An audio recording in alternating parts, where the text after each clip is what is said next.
எங்கே போயிருக்கேன்னா, எனக்கு ரொம்ப பிடிச்ச ஊர் அது வந்து கூந்தலூர், உளுந்தூர்பேட்டை பக்கம் இருக்குது. எங்கள் அம்மாவோட பிறந்த ஊர். ஏன்னா நான் என் பிறந்த ஊர் மாரி நினச்சிட்டு சந்தோஷமாக போவேன். எனக்கு ரொம்ப பிடிக்கும். ஏன்னா நானுமே 5 வயசு வரைக்கும் அங்கே தான் வளர்ந்தேன். எனக்கு அம்மா கூட பிறந்தவங்க 5 பேர். எனக்கு 4 மாமா, ஒரு தங்கச்சி அவங்களுக்கு. 4 மாமாவுமே என்னை நல்லா பார்த்துப்பாங்க. என்னன்னா ரொம்ப பிடிக்கும். அதனால் எப்படா கூப்பிடுவாங்கன்ற மாரி தான் இருக்கும். எதுக்கு கூப்பிட்டாலும் கிளம்பி போயிட வேண்டியதுதான்.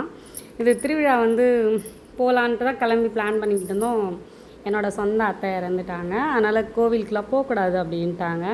சரி பரவாயில்ல, ஒரு நாள் காளிக்கோட்டை மட்டும் பார்க்கலான்னு சொல்லியிருந்தாங்க. அதனால் நான், தங்கச்சி, தம்பி ஒய்ஃபு எல்லாமே கிளம்பி போயிருந்தோம். ஒரு ஜாலியாக பார்த்துட்டு இருந்தோம். இந்த காளி வந்து முறத்தாலெல்லாம் அடிக்கிறாங்க, உலக்கெல்லாம் வச்சு இது பண்ணி மூலம் அடிச்சுட்டு அதெல்லாம் ஓடுறதான். மண்ணெலாம் வெட்டி கொட்டுறாங்க, அந்த மஞ்சள்லாம் ஊற்றுறாங்க. வேணால் வந்து அது அவங்களோட முறைக்காரங்க தான். காளி மட்டும் பொதுவாக ஜனங்களை துரத்துற மாரி துரத்துறாங்க. எனக்கு ரொம்ப பிடிக்கும் இது.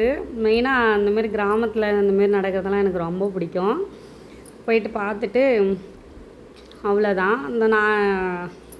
அந்த காளி ஓட ஓட நாங்கள் பேக்கில் ஓடிட்டுருக்கோம். அந்த தாத்தா வேறு மண்ணை இல்லையோ அவங்களோட முறைக்காரன் மேலே போட்டுக்கிட்டு இருந்தாங்க. அது எங்கள் மாமா பையன்தான் அந்த வேஷம் போட்டிருக்குவேன். அவ்வளோதான், ஜாலியாக போயிட்டு கோவில் கிட்டே போய் நின்றுந்தேன். கோவில் சாமிலாம் கும்பிடலை. போயிட்டு வீடியோலாம் பிடிச்சிட்டு பார்த்துட்டு சந்தோஷமாக இருந்தது.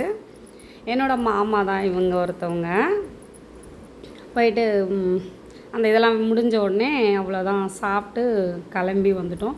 உங்களுக்கு இந்த வீடியோ பிடிச்சிருந்தா தொடர்ந்து சப்போர்ட் பண்ணுங்கள் எனக்கு, கலையம்மா சேனலுக்கு.